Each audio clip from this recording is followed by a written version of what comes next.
Professor Nott, welcome. Can I just ask you, is there any chance that this cyclone could change direction and not make landfall?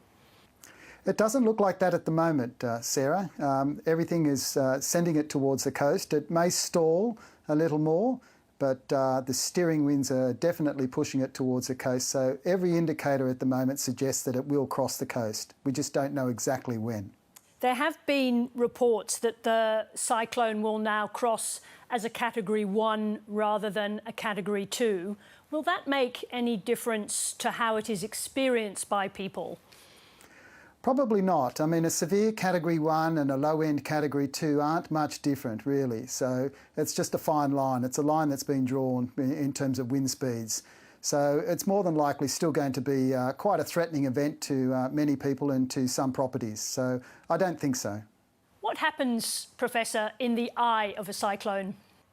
In the eye of a cyclone, the air actually descends. So around the edges of the cyclone, air is spiralling upwards, and that's what gives it its intensity and its energy. But in the centre of the cyclone, the air actually descends. So in a really, really big and powerful cyclone, you can see starlight if it's coming through at night. In a less powerful cyclone, there'll still be some low cloud through there, but there won't be the strong wind.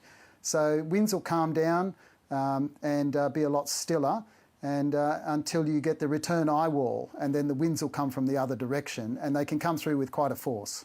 So just being in the eye of the storm, you can't let that lure you into a false sense of security, that it's not as impactful as you thought?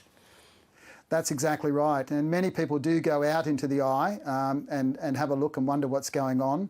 I've been in many myself, and then you can hear the eye wall actually returning. Sometimes it sounds like a freight train coming straight towards you, and it comes very, very quickly too. And those winds come through with a real bang, so you're getting the strongest winds hitting you in an instant, as opposed to the beginning of the cyclone when the winds build up.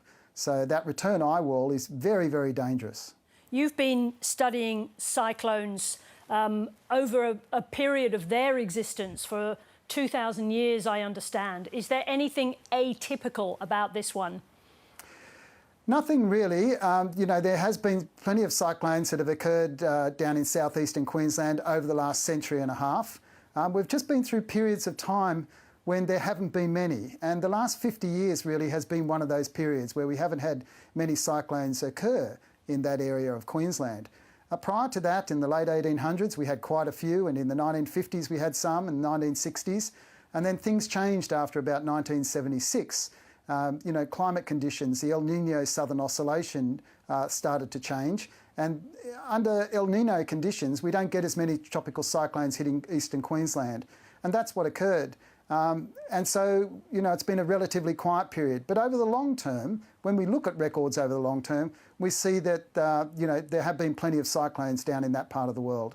Thank you for sharing a small piece of your very deep knowledge, Professor. Thank you very much indeed. Pleasure.